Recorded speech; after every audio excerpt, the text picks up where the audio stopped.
So a number of years ago, I was in a conversation with a friend about the Book of Mormon. We were discussing whether it's authentic or whether it's a hoax. He said, "Tim, do you know how many anachronisms there are in the Book of Mormon?" I told him I didn't because I did not know what an anachronism was. So my friend explained. He said, "Tim, an anachronism is when someone puts something in the wrong sometime." I said, "Fair enough. Give me an example." He said, "Well, the Book of Mormon has people fighting with steel swords before people knew how to make steel. That is an anachronism, and the Book of Mormon is filled with them, which tends to make me think," he said, "the Book of Mormon is a hoax." Well, I decided I needed to do a little homework on anachronisms.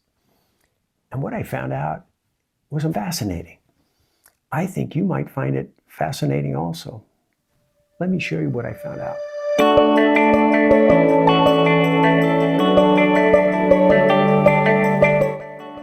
So Joseph Smith said that the Book of Mormon is a translation from plates, ancient plates written by prophets on the American continent, that those plates were given to him by an angel of God, and that he translated the plates through the power of God, and that the plates testify of Christ, they witness of Christ, they preach of Christ, making the Book of Mormon another testament of Christ.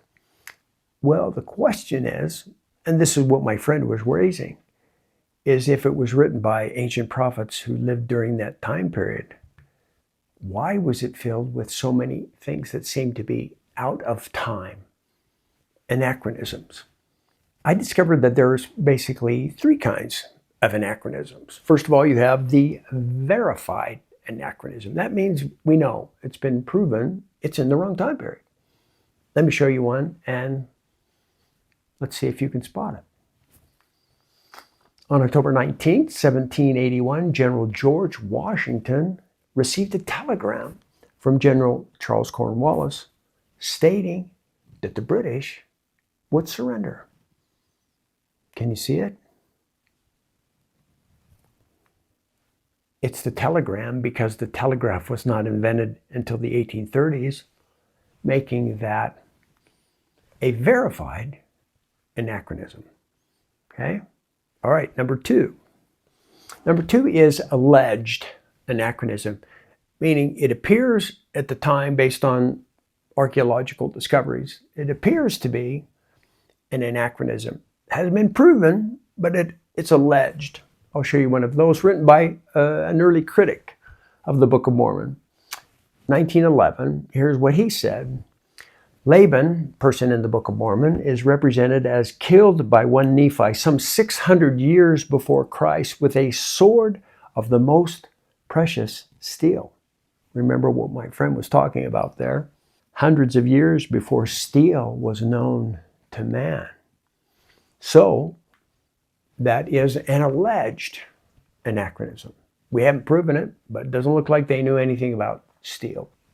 Third, you have the reversed anachronism. That's one that's been reversed. It's been proven correct in that time period. Let me show you that. See if this ties to anything what my friend was talking about. That Israelite sword dates back to Nephi's day, 600 BC. It is made of iron-hardened steel and was found in 1982. It's found in Jericho. Jericho is only 17 miles from where Nephi grew up. That is a reversed anachronism. So it's no longer alleged. It's been proven to be correct in the correct time period. Well, what's so fun, what was so amazing for me to discover is that archaeological discoveries are now starting to cause these anachronisms to fall away. They're being reversed. Archaeological discoveries are verifying the contents of the Book of Mormon. It's fun to watch. Let me give you an author who has done some amazing work with this. This is Matthew Roper. a researcher at Scripture Central. He's just come out with a book that's wonderful, in which he takes, over a period of time, the alleged anachronisms and points out how many of those have been reversed. What would you think? What would be your guess? Let's say 100 or 200. How many of those do you think over a period of time have been reversed? Well, let's watch. If we were to take from 1830, that's when the book was published, to 1844, in 14 years, only 7%, had been reversed. 2 were partially, means they were starting to find some things, but they weren't sure that they could reverse it at that point. So 14 years, 7%. Let's move forward from 1844 to 1965. That's a big jump. In 125 years, what did archaeologists come up with? That's moved now from 7% to 22%.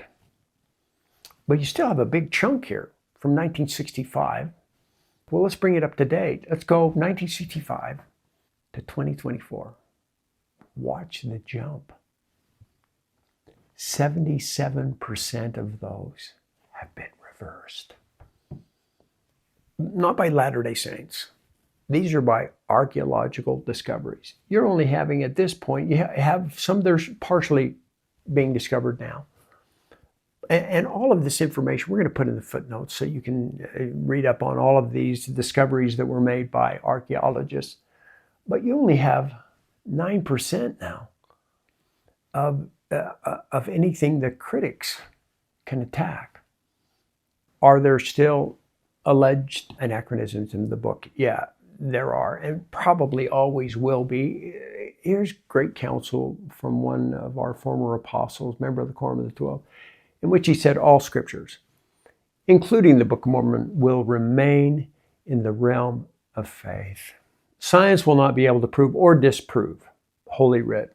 However, enough plausible evidence will come forth to prevent scoffers from having a field day, but not enough to remove the requirement of faith. Let's take a look at just a couple of things he said. Science will not be able to prove or disprove. That's true. If we were to base our faith on science, we currently have no archaeological evidence that there was ever an Abraham, ever a Joseph in Egypt. Some of the greatest men that have ever been on the planet, having done amazing things. We don't have any archaeological evidence of them. So if we base it on science, you can't prove that. Then he says this, enough plausible evidence will come forth to prevent scoffers from having a field day. Well, let's see how much plausible evidence has come forth. 77%. That's amazing. I would have never guessed that there was that many that had been reversed. And they're continuing to make progress on the others, continuing to make archaeological discoveries, evidences. Then he said this, but not enough to remove the requirement of faith. There's a great story that's told about Heber J. Grant when he was a young man, later to become president of the Church of Jesus Christ of Latter-day Saints. But when he's a young man, unmarried, he has another young man who's just received his doctorate degree. Comes up to him and he says to him, I don't believe the Book of Mormon is true. I believe it's a hoax. And I can point out 2 lies in the Book of Mormon. First of all, that it says that they made houses of cement. Secondly, that they were expert in the use of cement. He said that alone should disprove the Book of Mormon. There's no evidence that those people ever knew anything about making cement. Well, Heber J. said, that does not bother me one particle, because I've read the book, I've studied the book, and I've asked God if the book is true. And if my children don't discover cement made by the ancients, I believe my grandchildren will. Well, what's happened since that time? They found houses of cement. They found that the people were expert in the use of cement. Joseph Smith would not have known that. But the people who wrote the book did know that. All of these anachronisms that have been used to attack are now helping us prove. They're providing evidences of the Book of Mormon being true. The Book of Mormon is not a hoax. It was written by a people who lived in that time period, and even though archaeologists weren't aware of it at the time, they are now.